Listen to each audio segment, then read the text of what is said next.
안녕하세요. 한국증권TV 아나운서 고유경입니다. 매주 한 번씩 레몬 리서치의 김민수 대표님과 함께 섹터 집중 분석해보고 또 그 섹터 안에 관심 종목도 알아보는 시간 갖고 있는데요. 오늘은요, 섹터 얘기가 아닐 수도 있을 것 같습니다. 네, 그렇다면 어떤 내용일지 지금 만나보시죠. 레몬 리서치 김민수 대표님 나와 계십니다. 안녕하세요. 안녕하십니까. 이번 주는 섹터 파헤치는 게 아니네요. 섹터라면 섹터죠. 섹터가, 그쵸. 네. 어떤 것도 다 포함되어 있으니까. 네. 기업 실적 잘 나오는 섹터가 어디냐. 네. 네. 이러면 섹터는 섹터. 네. 그렇군요. 안 섹터 같아도 섹터. 네. 우기는 섹터. 귀에 걸면 귀걸이, 코에 걸면 코걸이. 뭐 그렇네요. 섹터. 예, 예. 네. 네. 1분기 이제 어떤 섹터가 좋은지, 어떤 우리는 기업을 매수를 해야 되는지 알아볼 텐데, 다들 아시겠지만 지금 이제 금리 인상 시기잖아요. 앞으로 진짜 더 많이, 더 빨리 올린다. 이런 얘기 아실 겁니다. 미국 당연히 그렇고요. 우리나라도 그런 분위기인 거 알고 계시죠? 그러면 이럴 때 어떤 기업에 투자하는 게 좋을까 알아보겠습니다. 그래서 결론적으로 다들 그런 얘기 많이 저희 방송 아침에서도 많이 했던 것 같아요. 네. 금리 인상 시기에는 실적이 좋은 그리고 이제 재무 구조가 훌륭한 기업에 투자를 해야 된다. 이런 얘기 많이 했는데 김민수 대표님도 같은 의견이신 거죠?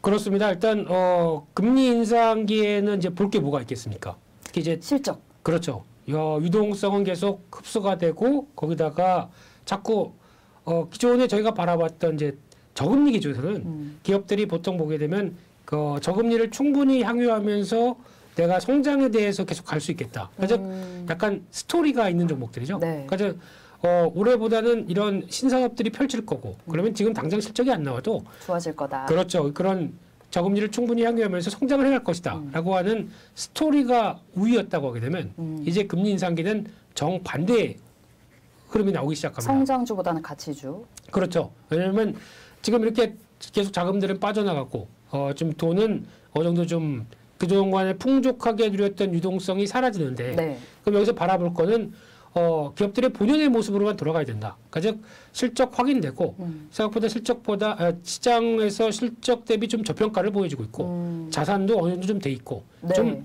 똘똘한 회사들을 찾아야겠다라는 입장들이 높죠. 네. 그래서 아마 말씀하셨듯이 그게 가치주라면 가치주고 그래서 이런 실적이 되는 종목 쪽으로 몰릴 수밖에 없는 현상들이고 그게 또 어떻게 보면 그게 성장이죠. 네. 실적이 성장한다. 그러니까 과거에 스토리만 가지고 봤던 성장이 아니라 숫자로 찍히는 성장이 지금 금리 인상기에는 가장 중요하다. 그러면 지금부터는 계속 실적들 계속 확인하고 아마 네. 1분기 기업 실적이 녹화일 기준으로 오늘 부근으로 거의 마무리가 되고요. 네. 매월 그 다음 분기가 끝나고 그 다음 달 15일. 그러니까 즉 지금 60일 정도 되죠. 그러니까 45일 정도가 되죠. 네. 그러니까 즉 1분기 끝났으면은 그 다음 달 그리고 그 다음 달 15일 정도. 여기가 3월 달에 끝났기 때문에 1분기가 끝났기 때문에 4월 플러스 다음 달 15일. 여기가 거의 다 발표가 되는 시기이기 때문에 네. 이럴 때는 계속 또 챙겨보는 게 중요할 것 같고 네. 오늘도 나머지 기업들 실적 계속 발표되겠죠. 네. 그래서 실적 좋은 거는 꼭 확인하고 포트에 넣을 준비를 하고 게다가 또 이 코너는 2분기에도 또 나올 겁니다. 그럼 제가 잘리지 않는 이상 네. 2분기 실적도 그때도 지금 금리 인상 기조는 여전하니까 네. 그때도 2분기 실적이 좋은 기업들이 잘 가겠죠. 그렇죠. 1분기에 이어서 2분기까지 연속성이 있는 쪽들. 그러면은 또 4, 5, 6 2분기고 7월 달 8월 15일. 네. 광복절. 아, 네. 광복절 전후로 해서 멀지 않았네요. 네. 왜 이렇게 시간은 빨리 가죠? 네. 지금 네. 딱 녹화일 기준으로 5월 16일인데 지금이 딱 이제 1분기 실적 시즌이 이제 마무리되는 그런 시즌이니까 또 네. 한번 체크를 해보고 가는 것도 좋을 것 같습니다. 실적이 수반되는 이제 똘똘한 종목을 이런 금리 인상기에는 공략을 해야 된다. 그래서 오늘 똘똘한 컨셉으로 안경도 쓰고 오신 것 같아요. 약간 똘똘이 스머프 같다는 생각도 들었습니다. 그러면 중요한 거 이제 1분기 실적이 마무리되는 시즌이니까 기업 네. 실적 동향부터 한번 짚어볼게요. 네, MZ 세대로서 아니시잖아. 똘똘이 스머프 잘 모르겠어요. 뭔지 그런 것도 MZ 세대가 80부터 가고 싶은 네. 네, MZ 세대가 되고 싶은 네. 그래서 기업 실적 동향과 관련돼서 좀 이제 데이터를 몇 개 좀 체크를 해보겠습니다. 네. 글로벌 기업들은 어쩐지 그리고 또 한국 기업들은 어쩐지 큰 그림부터 한번 살짝 체크해 보게 되면요. 어떤지. 네. 네. 일단 지금 글로벌 기업들을 보게 되면 글로벌 기업들도 거의 실적 발표가 중요 기업들이 다 되고 있죠. 네. 그래서 미국, 유럽, 중국, 일본 같은 세계에 상장된 기업 한 4,300개 이것도 분석하는 데가 따로 있네요. 네, 그래서 그거를 다 엑셀에 넣고 쭉 검사해 본 결과 전체 순이익을 보게 되면 8,045억 달러. 네. 네, 이렇게 집계가 됐다고 합니다. 그래서 작년 동기 대비해서 2% 늘었다. 다행이네요. 그래도 늘었다. 예, 기업들이 선방했다라고 보여지고 있지만, 근데 이제 문제는 작년 4분기 같은 경우는 이 기업들이 60% 성장했습니다. 그러면 이 순이익이 늘어나는 거라 기업 이익들이 좋아진다라고 했던 부분들이 어떻게 보면 이제 성장 속도가 확 꺾여지는 거죠. 네. 2%면요. 뭐 몇십 프로씩 계속 성장하다가 2%대로 들어온다. 그러면 성장이 멈추거나 잘못하게 되면 다음 분기면 뭐 꺾일 수도 있다. 네. 다음 분기는 꺾일 것 같습니다. 왜냐하면 중국 봉쇄 여파 때문에. 2분기 때는 꺾일 것으로. 그렇죠. 그래서 그 아마 역성장이 나올 가능성이 높겠죠. 그래서 그럴 가능성도 이제 시장에서 주식시장이 그동안은 좀 위축되고 하는 이런 기조가 이걸 또 반영했다고 봐야 되겠죠. 네. 네, 그래서 이제 성장은 꺾였다. 성장은 꺾였는데 그러면 평균적인 4,300개가 다 꺾이는 게 아니라 그중에서 훨씬 더 좋은 것도 있고 그보다 훨씬 더 못한 것도 있겠죠. 그쵸. 그러면 저희는 기준에서 4,300개가 있다고 하게 되면 올라온 것들, 평균보다 훨씬 더 좋았던 것들이 타겟이 되겠다라고 보시면서 이쪽이 핵심이 되겠죠. 네. 그러면 이제 그들 업종이 어떤 건지도 이제 한번 짚어볼 텐데 네. 정보통신 금융업종이 2020년 2분기 이후 7분기 만에 마이너스로 접어들었다라는 네. 게 좀 돋보이네요. 정보통신이라면 IT 쪽이죠. 이 IT 쪽이 뭐 괜찮다고 그러는데 왜 이럴까요? 라고 하는 부분들. 공급망 병목 현상 때문에? 와, 이제 전문가가 다 되셨네요. 발음도 정확하시고 공급망 병목 현상, 예, 발음도 정확하시고. 네. 공급망 병목 현상. 예, 병목 현상, 네. 예, 정확하십니다. 예, 그런 것들도 그렇고 거기다가 수요 같은 경우도 IT 수요도 지금 쉽게 말씀드리면 약간 이제 그 인플레이션 시대가 들어오다 보니까 물류 비용부터 뭐 원자재 거기다가 또 인건비 같이 늘어났죠. 다 올랐으니까. 그렇죠. 그러면 비용은 늘어났습니다. 수요는 그대로 있느냐? 수요가 저희가 이제 IT 계열들을 보게 되면 코로나 때 네. 오히려 비대면 온라인 나오기 시작하면서 그때 오히려 그쪽에 성장한 측면들이 좀 높았죠. 그렇죠. 네. 뭐 그 노트북 같은 거 엄청 많이 팔렸다고 그렇죠. 하고 암호화폐 때문에도 이제 반도체 이런 쪽으로 굉장히 맞습니다. 수요가 많았다고 맞습니다. 하잖아요. 뭐 GPU라고 하는 네. 그래픽 쪽도 그렇게 많이 들어갔고. 근데 지금 리오프닝 시대가 딱 되다 보니까 그쪽에 대한 수요가 이제 떨어지기 시작하는 거죠. 그러니까 그때가 특수였고 지금은 좀 위축되고. 게다가 대부분의 수요가 이제 내가 인플레이션 시대를 겪으면서 내 월급은 그대로인데 물가가 오르다 보니까 깎이는 느낌이 납니다. 그렇죠. 네. 체감적으로 당연히 그렇게 느껴지죠. 뭐 30% 올라가면 모르겠는데 출연료도 30%. 네. 대표님께 여쭤봐야 될 것 같습니다. 예, 그러니까 네. 임금이 다 올라갑니다. 네. 이 얘기는 오늘 한 10번 드려야 될 것 같고요. 네, 그래서 이런 상황이 되다 보니까 아무래도 대응을 못했었고. 근데 특이하게 금융업종은 왜 이럴까요? 이게 금융업종은 금리 인상기에 네. 그러게요. 왜 마이너스가 났을까? 그러니까 저희가 보통 얘기하는 금융업종과 글로벌 금융업종은 좀 다르죠. 그러니까 단순하게 은행이 아니라 IB 투자은행 쪽이 좀 많습니다. 네. 투자은행이면은 조금 그런 게 있겠네요. 그렇죠. 그러면 1분기 때 같은 경우는 시장이 쉽게 말씀드리면 거의 뭐 와장창 내려가다 보니까 무너졌다. 예, 투자 수익이 좋을 리가 없겠죠. 그래서 여기서 잡히는 거 물론 금리에 기반이 돼서 움직이는 금융주 뭐 보험주라든가 뭐 몇몇 섹터들은 좋을 수가 있겠죠. 근데 한국도 마찬가지로 증권 같은 금융주라고 하더라도 증권주는 거의 실적이 완전 이번에 안 좋지 않습니까? 네. 그것도 브로커리지 쪽도 포함이 돼 있고 거기다가 직접 투자하는 쪽도 별로 안 좋고 게다가 또 우리나라 증권주 같은 경우는 채권 손실이 그러니까 이제 금리가 이렇게 올라가게 되면은 실세 금리가 올라가게 되면 채권 가격은 떨어지게 되죠. 네. 그럼 기존에 갖고 있던 채권 가격들은 손해가 납니다. 그렇겠네요. 네, 그래서 이거를 계속 조정을 해줘서 좀 어려운 얘기고 듀레이션에 따라 그만할게요. 네, 여기 따라서 만기에 맞춰서 계속 작업을 해줘야 되는데, 그러니까 손절하고 따라갈 수밖에 없어요. 그러다 보니까 지금 나오는 얘기 어떤 하우스는, 그러니까 네. 어떤 증권사는 네. 증권 관련해서 평가 손실만 1,000억 났다 이런 얘기도 들립니다. 1,000억이요? 네, 어딘지 얘기 드려도 돼요? 네. 그냥 이니셜만 그럼 얘기해 주세요. M 뭐 아. 예, 무슨 투자증 예전에 계셨던? 아니 거기 말고요. 거기 말고 더 다른. 큰데. 예. 더 그렇군요. 예. 네. 그만하겠습니다. 그런 회사들 같은 경우 또 소문이 그렇게 나더라고요. 그래서 그런 쪽을 봤을 때 무조건 뭐 IT는 괜찮아. 금리 상승기에 금융주 이거는 또 논리가 안 맞을 수가 있죠. 그래서 이런 것도 세부적으로 기업들 실적 체크하는 게 중요하겠다. 네. 그쪽도 섹터가 자체가 이러다 보니까 이것도 한번 확인해야 될 걸로 보여지고 있습니다. 1분기 기업 실적 동향에 대해서 그러니까 우리나라 기업 실적뿐만이 아니라 이제 네. 글로벌적으로 어떤지 미국, 유럽, 중국, 일본 다 세계에 상장된 4,300곳을 종합해 보니까 이렇더라라는 부분 짚어주셨습니다. 이런 것도 또 알아야지 우리가 투자 아이디어를 얻을 수가 있을 거예요. 좀 더 정확하게. 그러면 이제 국내 기업들은 이런 거 대비해서 저 4,300개 안에 속해 있겠지만 조금은 그래도 양호하다고요? 네, 국내 기업들 실적 발표한 거 보고 이번에 깜짝 놀랐습니다. 그러니까 국내 기업들의 대표적인 특징은 약간 경기 민감 성격들이 많고 중간재 생산하다 보니까 결국에는 인플레이션 압력이 컸었을 때 이거를 잘 정관시켜야 되는데 그게 잘 될 수 있었을 것인가라고 봤는데 의외로 잘했네요. 네, 그래서 지금 실적 발표했던 그러니까 332개 그 보통 대기업들이죠. 네, 이쪽을 중심으로 컨센서스가 이 정도였는데 이 정도 나올 거야라고 예상했는데 금융을 제외하고 매출은 4.3% 늘었습니다. 그렇다는 얘기는 매출 자체에서 일단 P 곱하기 Q다 보니까 네. 거의 가격이 나오죠. 근데 Q가 좀 줄었어도 P가 올라갔던 측면들이 좀 없다 보니까 이것도 영향을 끼쳤다. 네. 근데 더 중요한 거는 영업이익이 9% 이상 늘었습니다.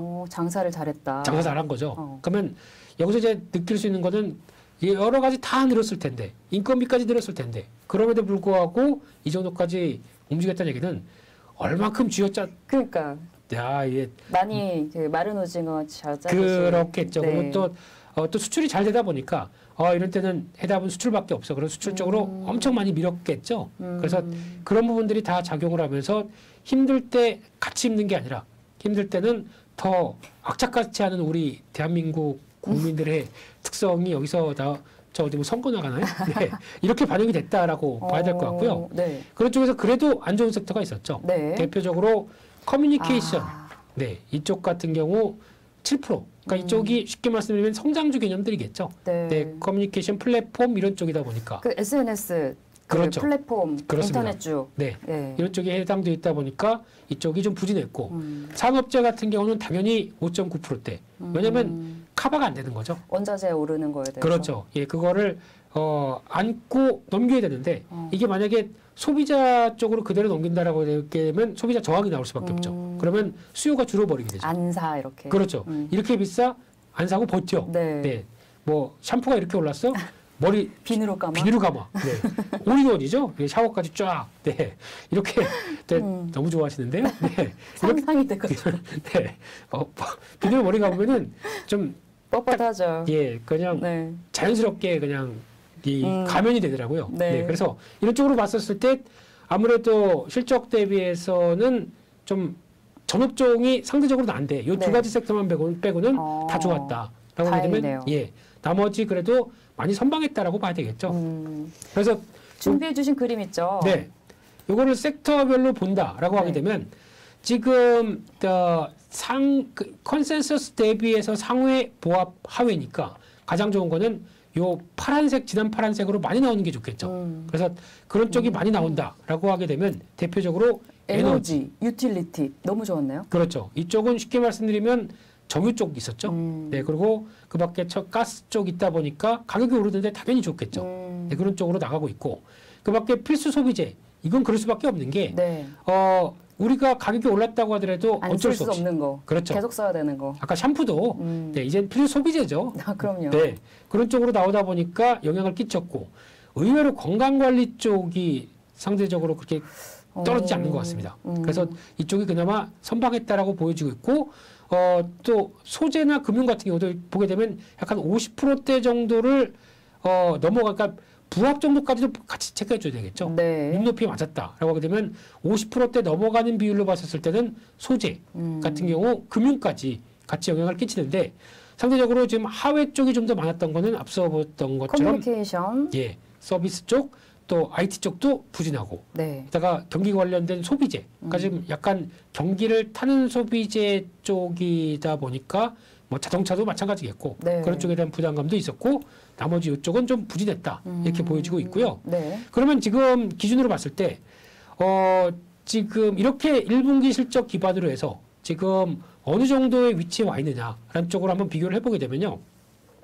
올해 코스피와 업종별 ROE, 그러니까 즉 지금 이익이 나는 것 대비해서 나오는 비율로 보게 되면 ROE가 상대적으로 좀 높은 게 좋겠죠. 네, 당연히 좋겠죠. 네. 그러면 코스피는 평균적으로 한 10% 정도 나오고 있는데 운송 쪽이 대단합니다. 네, 이쪽이 지금 운임이 올라가다 보니까 나오는 변화와 함께 해운, 유군 이쪽이 네. 가장 좋은 상황들이고 한 10%보다 다 좋은 쪽으로 나온다라는 쪽이 반도체, 에너지, 철강, 음식료도 들어갑니다. 이제 네. 음식료 업종도 경기 방어주라고 얘기를 했는데 그게 아니라 지금처럼 음식료 업종이 10%대 ROE를 보인다.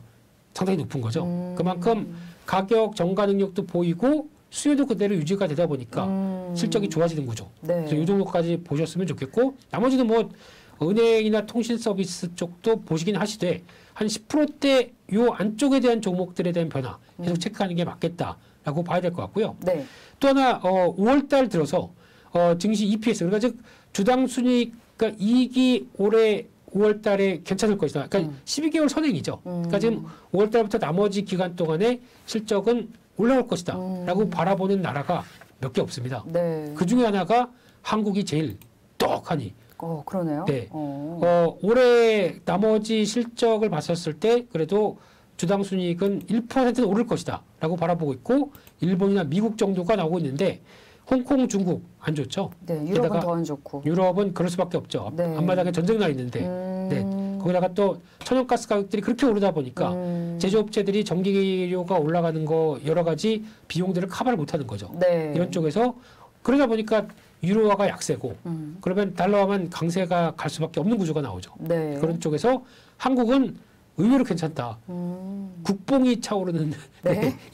이런 상황들이죠. 네. 다행이네요. 네. 지금 1분기 글로벌 기업들의 실적 동향 체크해 주시면서 국내 기업들은 대비 양호했다라는 부분까지 또 표로 확실하게 눈으로 좀 확인을 하셨습니다. 그런데 네. 또 실적은 항상 또 변수가 있잖아요. 뭐 네. 여러 가지 변수가 있을 텐데 일단 계속 최근에 얘기 나오는 거 금리 인상, 인플레이션까지. 인플레이션이 뭐 40 몇 년대 최고라고 하니까 당연히 이제 기업들의 실적에 영향을 줄 것 같거든요. 그렇습니다. 일단 실적에 그러면 이렇게 변수를 가져갈 수밖에 없는 요인들이 무엇이냐. 이것도 체크해야 되겠죠. 다른 때와 상당히 많이 다릅니다. 네. 지금은 아무래도 약간 저희가 얘기하는 특수성들. 첫 번째로 그렇게 코로나19 때 돈을 풀어놔서 경기를 시장의 어떤 부양했죠. 충격들을 네. 방어하려고 부양 의지가 상당히 높았고 그러다 보니까 어느 정도 좀 회복했다. 네. 이제는 그런데 그 반대적인 현상. 물가가 아주 크레이지하게 올라가고 있다라고 되면 이거 잡아야 되겠죠. 경기는 살아나는 것 같고 그러면 이거를 경기는 괜찮기 때문에 물가만 잡는 현상들이 나온다라고 되면 이런 쪽에서 나오는 금리 인상기 네. 이거에 대한 변수가 가장 중요하겠다라고 금리 인상기에 버틸 수 있는 회사가 뭐죠? 쉽게 말씀드리면 빚이 별로 많이 없는 회사. 재무조 유보율 많은 유보율 부채 많고 없고, 예, 부채 없고. 부채 없고 근데 반대로 유보율이 뭐 한 200~300%고 부채 비율이 200%다라고 하게 되면 이거 영업이익 돈 벌어 가지고 다 부채.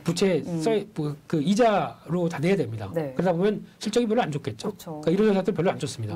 이거 체크하셔야 될 것 같고 또 하나 인플레이션 압력들이 이렇게 물가가 올라오다 보니까 이 우리가 파는 가격을 충분히 전가할 수 있느냐 이게 또 가장 중요한 변화겠죠. 그래서 그렇게 되면은 아마 원자재가 올라서 물건을 만들었는데 가격이 올라갈 수밖에 없다. 근데 네. 이거를 약간 소비자에게 파는 B2C 같은 경우는 네.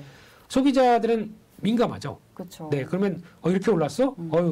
안 사. 이렇게 되기 시작하게 되면 수요가 영향을 받을 수가 있기 때문에 그런 회사들보다는 B2B. 그러니까 즉 저희가 2차 전지를 본다고 하더라도 소재를 많이 보는 이유가 네. 그러니까 가격이 오르는 이유가 나왔다고 하더라도 2차 전지 메이커 쪽에 집어넣죠. 2차 전지 메이커가 그다음에 자동차 회사로 넘기고 네. 그러다 보니까 그런 소재 쪽은 좀 자유롭다라고 하게 되면 이런 B2B로 넘어가는 음식료 쪽도 마찬가지입니다. 네. 음식료 쪽도 만약에 밀도 오르고 여러 가지 인건비도 오르고 판유도 오르고 다 올라서 라면 업체 같은 경우 네. 그러면 가격을 올려야 됩니다. 그러면 가격을 올리겠습니다라고 하는데 소비자들이 아유 이렇게 오르면 라면 이제 안 먹어. 밥만 먹을래. 그 일주일에 한 번 먹을 거 2주에 한 번 먹고 뭐 이렇게. 라면을요? 네. 아이 아니죠. 더 자주 먹나요? 이제 하루에 2끼 먹을 거 하루에 한 끼를 줄이겠죠. 네. 그러니까 그렇게 이제 소비자들에게 원래는 가격 전가를 해야 되는데 그게 좀 불가하다. 그렇죠. 근데 그 상황에서 그러면 반대로 B2B를 본다라고 하게 되면 라면이 가격이 올라가는데 라면 스프를 만드는 업체. 그거 같은 경우는 가격 올려도 라면 업체에다 전가를 시킬 수가 있겠죠. 근데 라면 업체는 소비자한테 넘어갈 거고. 근데 그 소비자는 저항이 있다고 하더라도 라면 업체는 오른 거 다 받아줘야 될 거 아닙니까? 그런 음식료 업체도 이런 어떤 이런 업체들. 네. 또 음식료도 약간 가공식품 업체들. 그러니까 가공식품 업체 같은 경우는 약간 이제 원자재가 다 올랐다고 하더라도 약간 가격 통제 능력이 좀 있습니다. 쉽게 말씀드리면은 이 만두를 만든다라고 하게 되면 들어가는 거 뭐 당면부터 고기, 파, 두부 다 있다고 하더라도 그러면 이제 비율을 좀 바꿀 수가 있겠죠. 많이 오른 거는 약간 줄이고 좀 덜 오른 거를 좀 늘리고. 그래서 이런 때는 만두가 맛이 없나요? 고기를 좀 줄일까요? 네. 네. 또 고기도 예전에는 저희가 보통 얘기하는 만두에 들어간 고기가 진짜 고기가 아닙니다. 고기가 들어갔다고 하더라도 약간 맞아요. 콩으로 만든 고기 있죠. 고기 질감을 맞게 만드는 이런 것들. 그걸 비율을 좀 더 높이고 근데 성분은 다 표시가 돼 있습니다. 하지만 저희가 유심 있게 안 보죠. 네. 그냥 만두 가격 많이 안 올랐는데 라면 대신 만두 먹어. 근데 맛이 좀 다르네. 그럴 수는 있겠죠. 네, 근데 이런 가공식품 업체들도 다 살려고 여러 가지 노력을 합니다. 네, 이런 것들도 반영을 보셔야 될 것 같고요. 네. 그다음에 이렇게 되면은 또 소비 심리도 가장 중요하다고 봐야 되겠죠. 인플레이션 시대에 모든 게 다 올랐는데 내 지갑이 줄어드는데 거기다가 이번에 차를 좀 바꿔야 되겠는데 아니면 이번에 TV를 좀 바꿔야 되겠는데 라고 했던 거는 아유 이렇게 먹을거리 사는데도 이만큼 드는데 아니 그냥 몇 년 뒤에 바꿔 좀 버티자. 이렇게 나가기 시작하게 되면 여기도 영향을 바꾸겠죠. 네. 근데 이런 게 만약에 그러면 이런 것 지금 당장 필요한 거 아닌 거는 좀 나중에 사야겠어 라고 하게 되면 경기 쪽에도 영향을 끼칠 수가 있겠죠. 그렇죠. 네, 그래서 이런 게 인플레이션에 대한 어떻게 보면은 좀 안 좋은 현상들. 그리고 마찬가지로 기업들도 계속 투자를 해야 되는데 조달하는 금리가 이렇게 올랐습니다. 그러면 투자를 좀 늦추자라고 하게 되면 여기서도 그러면 경기의 리세션의 변화가 여기서도 나올 수가 있겠죠. 네. 이런 것도 체크를 해야 될 것 같고요. 네. 가장 중요한 거는 특별 변수. 전쟁. 그렇죠. 전쟁, 중국 봉쇄. 이게 어느 정도 좀 풀리기 시작을 해야 그동안에 또 저희가 오히려 인플레이션을 자극했던 요인들이 많겠죠. 이런 것들이 좀 확인이 되기 시작해야 변화가 나올 수 있겠다. 네. 하는 것도 생각해야 될 것 같고요. 네. 그 밖에 환율. 수출 기업 쪽에서는 좋을 수는 있겠는데 수입 기업 쪽에서는 안 좋겠죠. 게다가 또 우리나라는 어떤 중간재를 만든다라고 하게 되면 수입에다가 수출을 해야 됩니다. 네. 그 만들어다가 가공을 해서 그러면 수입할 때 벌써 비용들이 수입 물가가 높아지다 보니까 수출 물가도 자연스럽게 높아져야 되는데 네. 그러니까 파는 나라 쪽에서 또 이게 저항이 나온다라고 하게 되면 이게 비용에 시달리게 되겠죠. 이런 것들도 좀 체크해서 환율도 같이 체크하고 유가. 중요하죠. 네, 중요하죠. 그런데 만약에 유가가 여기서 또 급락하게 된다. 그러면 그것도 안 좋죠. 안 좋습니다. 어떤 신호가 나오냐면 그러면 경기가 문제가 있는 거 아니야? 이렇게 나오기 시작하죠. 그래서 그렇죠. 오히려 지금 뭐 저희가 유가가 높다라고 하는데 이게 반대로 뭐 갑자기 90달러대 밑으로 수직 낙하한다. 이건 좋은 신호가 아닙니다. 그렇죠. 네, 그래서 그냥 좀 좀 높다고 하더라도 꾸준하게 하향되는 것과 아니면 이 정도에서 좀 버티는 거는 차이는 있겠죠. 그래서 그런 것도 체크해야 될 것 같고 마지막으로 인건비. 네, 기업들 입장 쪽에서는 못 살겠다. 네, 이렇게 인플레이션 시대에 이 월급 갖고 되겠느냐? 잘못하게 되면 파업합니다. 네, 그래서 아니면은 또 저기 옆에 A라는 회사 보니까 우리 회사보다는 연봉 20%더 준대. 그동안 수고하셨고요. 안녕히 계세요, 여러분. 이러면서 그쪽으로 이적하게 되면 인력 손실이 나죠. 그렇죠. 네, 그렇기 때문에 인건비도 적절히 올려줘야 되다 보니까 거기서 나오는 비용. 네. 이것도 체크해야 될 것 같습니다. 네, 실적 변수 여러 가지 있는 부분 변수 한번 체크해 봤습니다. 지금 이제 1분기 실적이 마무리되는 이제 5월 중순입니다. 영업이익이 서프라이즈가 난 종목들 짚어볼게요. 상위 종목부터 한번 쭉 정리해 볼까요? 네, 그래서 영업이익이 서프라이즈. 그래가지고 이 정도쯤 나오겠지 생각했는 것보다 더 잘 나온 회사들. 이걸 중심으로 해서 정리를 해봤더니 네. 무지 많습니다. 네. 진짜 많아요. 화면을 이게 좋은 거죠. 엄청 그러니까 좋은 거죠. 서프라이즈와 쇼크가 있는데 네. 서프라이즈가 많은 게 훨씬 좋겠죠. 그럼요. 그래서 그런 기업들을 이렇게 쭉 보면서 정리하다 보니까 이렇게 많은데 그럼에도 불구하고 이 정도 나올 것 같았는데 그거보다 훨씬 잘 나온 회사들의 순서대로 서프라이즈율 순서대로 보게 되면 순서대로 1위부터 몇 위까지인가요, 이게 도대체?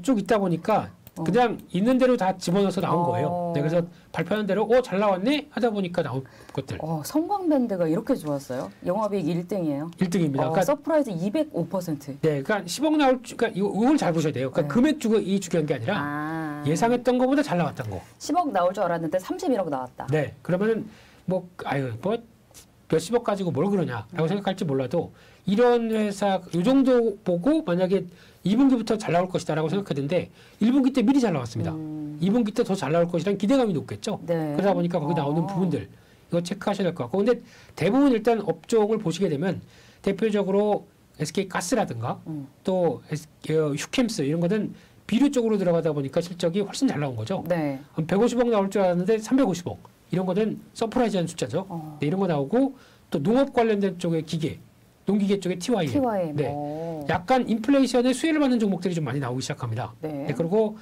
그 밖에 LG에너지 솔루션도 잘 나왔대요. 네, 이 정도면 예상했던 것보다 잘 나왔대요. 58% 서프라이즈. 네, 그리고 또 눈길이 가는 게 한국항공우주. 이쪽은 약간 그쪽과 상관없는 쪽이죠. 쉽게 말씀드리면 약간 우주항공 그리고 또 방산 쪽. 네, 그러니까 약간 인플레이션과 상관없는 쪽. 이쪽도 많이 움직였다라고 보여지고 있고 또 중간에 루트로닉 같은 경우는 임의용기기 수출이 워낙 잘 됐죠. 그러다 보니까 그걸 끌고 갔다라는 쪽으로 나오는데 또 눈길이 가는 게 삼강 M&T는 잘 나오는데 CS 윈드는 실적이 엉망이었습니다. 그렇다는 얘기는 같은 어떤 풍력 관련주라고 하더라도 CS 윈드 같은 경우는 블레이드 만들고 안에 어떤 중요한 부품을 만든다고 하더라도 철강이나 플라스틱 화학 쪽이 올라가다 보니까 이게 기존에 받았던 수준은 금액은 좋아져 있는데 비용 때문에 오히려 안 좋은 겁니다.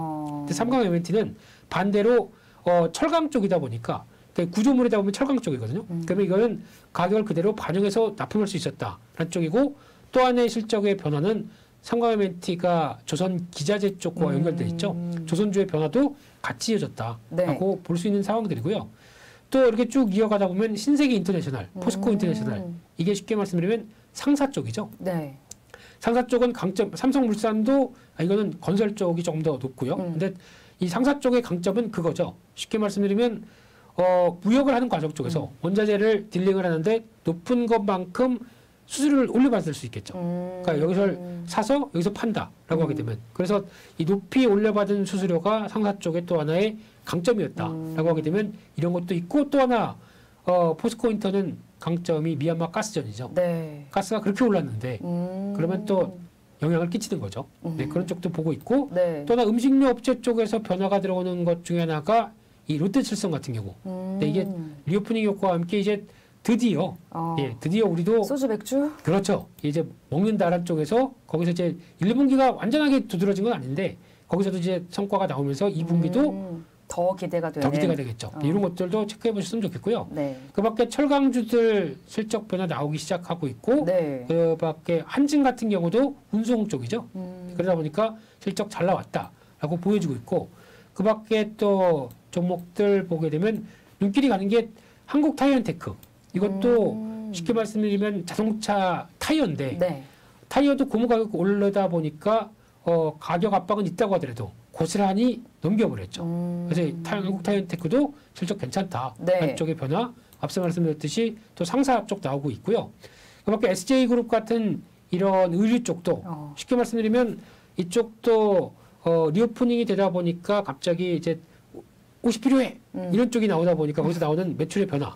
또 SJ그룹은 이게 헬렌 카멘스키 네, 이거 있죠. 밀짚모자. 네, 밀짚모자. 이거 여름에 핫하죠. 그 이번에 이제 해외여행 많이 쓰고 가신다고. 네, 요거는 잘 봐야 될 것 같습니다. SJ그룹이요? 네, 요거는 아마 여름 수혜이기 때문에 또 모자가 왜 이렇게 밀짚 모자가 뭐 이렇게 비싸요? 비싸요.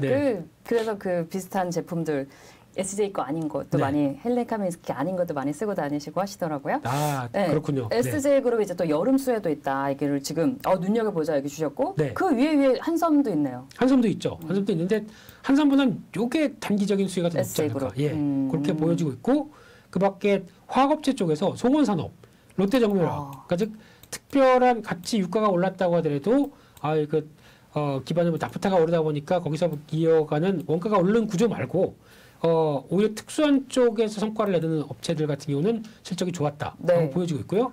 기아, 현대, 자동차 쪽 다 좋았죠. 그리고 또 철강 쪽도 괜찮았다라고 정리할 수 있을 것 같습니다. 네, 영업이익 서프라이즈 상위 종목 순서대로 한번 쭉 살펴봤습니다. 글씨가 작아서 조금 안 보이셨을 수도 있으실 텐데 여러분 좀 크게 가로로 하신 다음에 한번 이렇게 쭉 체크해 보셔도 될 것 같고요. 그럼 반대로 영업이익 쇼크 난 기업들도 상위부터 한번 정리를 해볼게요. 만약에 내 보유 종목이 여기 있다면 조금 마음이 아플 수도 있을 것 같은데 네. 일단 쌍용 C&E부터 시작이 되네요. 네, 실적 때문에 마음이 아프실 것 같아서 빨리 후다닥 얘기해 드리겠습니다. 네, 실적을 보게 되면 이유가 다 있겠죠. 이유가 네, 있죠. 이유가 어느 정도 있겠죠. 그래서 이 정도 나올 줄 알았더니 못 나왔다는 대표적인 쌍용 C&E. 근데 쌍용 C&E는 이제 정권 바뀌고 하면서 좋아질 거다라는 얘기는 조금 있었는데 네. 아직은 반영이 안 된 건가요? 왜 그러냐면 여기 들어가는 유연탄이라고 이게 급등하다 보니까 그러니까 매출은 원가 비용이 높아져서 그렇죠. 그러니까 이거를 석회석을 유연탄을 사용해서 떼서 이제 시멘트로 만들어야 되는데 그게 높아지다 보니까 대처를 못한 거죠. 그래서 그런 부분들 그리고 또 코스메카 코리아 화장품 쪽이죠. 네, 그쪽도 생각보다 못 나왔고. 네. 그리고 다 저희가 아는 약간 게임주 쪽이나 앞서 봤던 약간 뭐 NHN, 원티드랩, 데브시서치 게임주 쪽과 또 플랫폼 쪽, 엠로 같은 경우도 플랫폼이죠. 네. 이런 것들도 다 여기 포함돼서 부진했다라고 봐야 될 것 같고요. 그밖에 삼양 패키징 같은 경우도 부진했. 음료. 그렇죠. 음료 이제 그 어셉틱인가로 해서 이렇게 해서 이제 플라스틱 이 보틀은 아니죠. 플라스틱 병을 만드는데 여기서 유가가 그렇게 오르다 보니까 당연히 안 좋겠죠. 그래서 실적이 부진했다라고 볼 수 있는 밖에 없는 상황들이고 건설주도 눈에 띕니다. DL건설 같은 경우도 DL건설 뭐 건설주도 조금 이따 보시겠지만 뭐 DLENC도 마찬가지고 유독 이쪽이 쉽게 말씀드리면 원자재들 다 올랐는데 그 분양가가 갖고 되겠느냐 이러다 보니까 영향을 좀 받았다라고 볼 수 있을 것 같고요. LCDC 현대산업개발도 있네요. 그렇죠. 네, 그쪽은 또 워낙 사고를 좀 친 게 있어서 GS건설도 있고 GS건설도 있고요. 그래서 건설주가 생각보다 안 좋다라고 하는 게 여기서 이제 확인이 되는 것 같고요. 현대건설도 있고. 네. 그래서 근데 이게 지금 중요한 거는 앞으로 저게 나와야 되겠죠. 쉽게 말씀드리면 재개발? 그렇죠. 재개발 재건축 좀 수익성 있는 것들이 좀 풀리기 시작하면서 나와야 되겠죠. 네. 그게 어느 정도 해결이 돼야 될 것 같고 그밖에 또 화학업체들 뭐 국도화학이라든가 이런 업체들 같은 경우도 약간 지금 어떻게 보면은 대처를 잘 못한 거죠. 뭐 효성 TNC는 워낙 한때 뜨거웠었고 내가 좀 제대로 대처를 못했고 또 보게 되면 증권사가 나오기 시작합니다. 네, 말씀드렸던 것처럼 증권사 실적 안 좋죠. 티움증권도 있고. 네, 그리고 또 의외로 1분기 하이브 같은 경우도 꼽히긴 하는데 이게 약간 비수기 성격 쪽에서 아직 본격적으로 앨범 나오는 건 2분기부터 보다 보니까 너무 실망 가질 필요는 없지 않나 생각이 들고 있고요. 그런 흐름 쪽에서 네이버도 또 보이네요. 네, 그런 쪽으로 보게 되면 여전히 또 W게임즈 같은 경우는 전형적인 코로나 수혜였었죠. 네. 집에서 갇혀 있는데 게임하는데 또 그 카지노는 못 가고 집에서 그걸로 카지노를 하다 보니까 수혜를 받았던 측면들이 확 뭐 많이 꺾였다고 안 보여도 어느 정도 좀 영향을 받았다 이렇게 보여지고 있습니다. 네, 이렇게 영업이익 쇼크, 어닝 쇼크 상위 종목도 한번 리스트 봤습니다. 이렇게 상위 종목, 하위 종목을 딱 구분해서 보니까 진짜 업황 이런 게 딱 경기 이런 게 딱 정리도 되는 면이 있네요. 그래서 이런 실적 시즌이 아니죠. 금리 인상기에 실적이 좋은 기업에 투자를 해야 되는데 그래서 우리는 어떤 종목에 관심을 가져볼까라는 게 기승전결입니다. 관심 종목 당연히 실적 좋은 종목이겠죠. 아까 그 앞장에서 봤던 종목 중에 있을 것 같습니다. 네, 세 종목 준비하셨나요? 네, 세 종목 중에서 일단은 정유 쪽 이쪽은 계속 유가가 올라가면서 관심 있게 봐야 되겠다라는 쪽에서 S 오일도 마찬가지겠지만 GS 그리고 또 우리나라에서 정유 관련된 쪽에 문의를 갖추고 있는 업체 SK 이노베이션이 있을 거고요. 또 HD 현대 오일뱅크가 있죠. 네. 그래서 몇몇 회사들이 지금 눈길은 가고 있는데 그 중에서 그래도 싸다라고 볼 수 있는 회사가 개인적으로는 HD 현대나 네. 근데 이건 약간 현대산업개발이 좀 영향력이 있다 보니까 좀 어떻게 될지 모르겠습니다만 그래서 HD 현대도 오일뱅크의 어느 정도 성과에 비해서는 그렇게 비싸지 않다. 네. 안쪽으로 바라보고 있고요. 지주사죠 약간. 또 GS도 마찬가지죠. GS도 지금 지주사 개념이긴 한데 칼텍스, GS 칼텍스의 성과를 봤을 때는 생각보다 그렇게 좀 많이 못 올랐다. 한쪽에서 계속 오늘 같은 경우도 실적이 나왔는데 네. 예상했던 것보다 조금 약간 좀 흔들렸다고 해서 주가는 좀 이런데 그럼에도 불구하고 여전히 특히 지금 정유사들은 가장 좋을 때죠. 지금 정제 마진들이 이렇게 많이 올라와 있고 뭐 지금 예전에 한 5달러, 6달러만 가면 참 좋겠다라고 했던 부분들이 이제 20달러까지 와 있습니다. 그러다 보니까 실적 잘 나올 때고 그러다 보니까 우리 버핏 형님, 워렌 버핏, 예, 형님도 돈 많으면 다 형님입니다. 네, 그래서 저는 동생입니다. 네, 그런데 여기서 나왔던 부분들이 옥시덴탈, 쉐브론 이런 정유사들 이번 하락장에서도 계속 사죠. 주가가 좀 올라와 있습니다. 네. 그런데도 계속 산다는 얘기는 뭘 의미할까요? 그렇게 되면 정유사에 대한 변화는 긍정적으로 보고 있다. 근데 이게 똑같이 한국과 미국 시장이 갈지는 모르겠습니다만 네. 그래서 기존은 변함이 없다는 얘기로 봐야 되겠죠. 대형 정유주가 이제 실적도 좋고 다 좋아질 텐데 그 중에서 한 종목을 고르자면 GS가 좀 상대적으로 덜 올랐다, 더 네. 가야 된다라는 관점에서 이제 관심 종목으로 이제 실적 좋은 금리 인상기에 사볼 만한 종목으로 GS 말씀을 주시는 것 같아요. 네, 맞죠? 맞습니다. 그렇게 가격대도 볼 수 있나요? 네, 그래서 지금 가격대로 보게 되면 지금 주가가 한 단계 레벨을 쭉 되다가 실적 발표하고 약간 좀 차익 매물 소화하는 정도. 그렇게 되면은 아마 요 46,000원대 초반 라인 정도쯤에서는 그래도 지지를 하지 않을까 하는 쪽에서 이런 패턴들이 우상향으로 가고 있죠. 그리고 네. 거기서의 흐름들, 특히 최근 들어서는 외국인들 샀다가 뭐 기관들 동반매수 들어오고 그런 쪽에서 나쁘지 않기 때문에 계속 관심 있게 볼 수 있는 자리고 아마 움직이게 되면은 지금 그렇다고 하더라도 SOL 같은 경우는 지금 상대적으로 비교를 해보게 되면 네, 주가가 많이 올랐죠. 네. 그래서 저 중반쯤까지 와 있는데 한때 좋았다고 하는 저 중반대쯤. 네. 근데 지금 GS는 아직 밑입니다. 그렇기 때문에 물론 5만 원대가 좀 저항으로 보여져도 네. 꾸준하게 회복력은 들어가줘도 되지 않나 하는 쪽에서 이쪽과 또 마찬가지로 HD 현대 이런 쪽도 네. 예. 또 같이. 네, 같이 한번 보셨으면 좋겠고요. 네. 그리고 또 눈길이 가는 게 롯데칠성입니다. 아까 그 음식료 관련해서 음료 쪽이죠 더. 근데 지금 기대하는 쪽은 리오프닝 때문에 이제 주류 쪽, 예. 맥주, 또, 소주. 아유 또 눈빛이 밝아지시네요. 네, 그냥 소주는 별로 안 좋아해요. 그냥 맥주는 무한대. 네. 그건 아니고. 예. 1000 정도? 1000cc 정도? 와, 그리고 어떻게 사람이 살아요? 500도자 정도. 와, 술 좋아하시는 술꾼이시군요. 네. 근데 죄송합니다. 제가 술을 못 마셔가지고요. 네. 그래서 그렇군요. 네, 이렇게 되면은 거기 나오는 효과와 실적 잘 발표가 쭉 갔다가 지금 차익 매물 소화 구간으로 보여지고 있고요. 또 하나 하이트진로와 롯데칠성의 차이는 롯데칠성이 갖고 있는 음료 쪽. 또 특히 요즘에 가장 MZ세대 제 친구들은 이거만 마십니다. 뭐요? 그 펩시 콜라 제로 라임. 네. 그거 맞아. 그 또 편의점에 2+1 하고 막 해가지고. 요즘 안 합니다. 잘 팔리니까 안 합니다. 그래 최근까지 했는데. 그러니까 펩시 콜라만 했고요. 펩시 콜라 제로 라임. 라임도 했었어요. 네. 어디였었죠? 그 진짜 네. 저 친구들도 좋아하더라고요. 그래서 그걸 또 맛있다고 해서 근데 저는 사이다 제로가 좀 더 나은 것 같은데. 그냥 맥주 드세요. 그냥 맥주 1000cc. 네. 제로, 펩시, 라임. 펩시를 하라고 합니다. 펩시콜라 제로 라임. 그것 때문에 이제 롯데칠성이 또 좋을 거다. 네, 그리고 또 저것도 있죠. 그 아이시스인가요? 생수. 생수도 있죠. 여름에 딱 맞지. 그 PPL 하면 저희 받은 것도 없는데 그런 거 보여주시면 안 됩니다. 네. 혹시 광고 들어올까? 미리.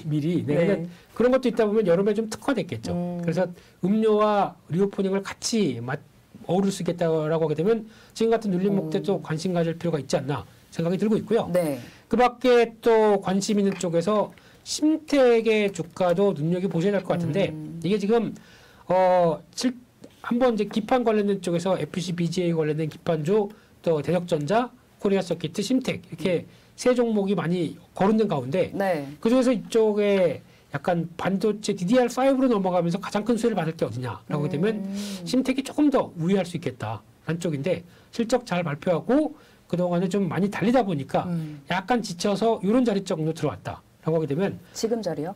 한 5만 원대 밑에 정도까지 또 들어온다라고 하게 되면 어. 충분히 더 매수해 볼 수 있지 않나. 지금보다 조금 더 빠졌을 때. 네, 약간 눌림목이죠. 네, 그런 쪽에서 지금 지금도 뭐 5만 원대 전후에서 초반에서 왔다 갔다 하긴 합니다만 네, 일단은 뭐 가직 실적 좋게 발표하고 또 아직 당장 모멘텀이 없기 때문에 일종의 네. 변화 나오게 되면 좀 더 기대를 해도 되지 않겠나라고 생각이 들고 있습니다. 네, 심택은 지금보다 조금 밀렸을 때, 눌릴 때 5만 원 이하에 좀 들어가 보면 좋을 것 같다 얘기 주셨고, 롯데칠성 우리 주가 체크를 안 했네요. 롯데 실성했는데요. 예, 했었고요. 주가 체크 했나요? 네, 그 다- 10만 지금 18만 6천 원대인데. 아, 예. 아, 그리고 가격을 네, 보게 되면 가격이요, 가격. 네, 주가는 가격이죠. 네, 그래서 아마 가격을 알려드려야 돼요, 저희는. 예, 한 네. 18만 5천 원대 밑으로 보셨으면 좋겠습니다. 어. 거기서 여기 박스권 하단부를 지지하는 거 보고 그 다음에 동향들을 확인하셨으면 좋겠고요. 그렇게 되면 1차로 저항이 지난 고점과 있는 한 20만 5천 원대가 1차 저항인데 좀 실적 기대감 성수기까지 같이 붙는다라고 되면 22만 원까지는 하도 되지 않을까 한쪽에서 일단은 20만 원대 중반대 정도를 목표로 삼으면서 거기서 이제 또 지지하는지를 잘 체크하는 게 중요하겠다라고 보여지고 있습니다. 네, 롯데칠성 주가 가격대까지 다시 한번 좀 체크를 해봤습니다. 네, 금리 인상기 계속되고 있고 뭐 인플레 압력의 긴축까지 많은 분들 지금 또 시장도 전반적으로 아직 어렵고 투자 어떻게 해야 되지? 많이들 궁금하실 텐데요. 이럴 때 시장 어려울 때 무엇보다 실적입니다. 네, 실적 좋은 종목들 어떤 종목 매수하면 좋은지 오늘 다 함께 알아봤습니다. 레몬리서치 김민수 대표님과 함께했고요. 다음 주에 또 어떤 좋은 내용을 준비해 주실지가 기대가 됩니다. 인사드리고 다음 주에 다시 만나도록 하겠습니다. 네, 시청해 주신 여러분 감사합니다.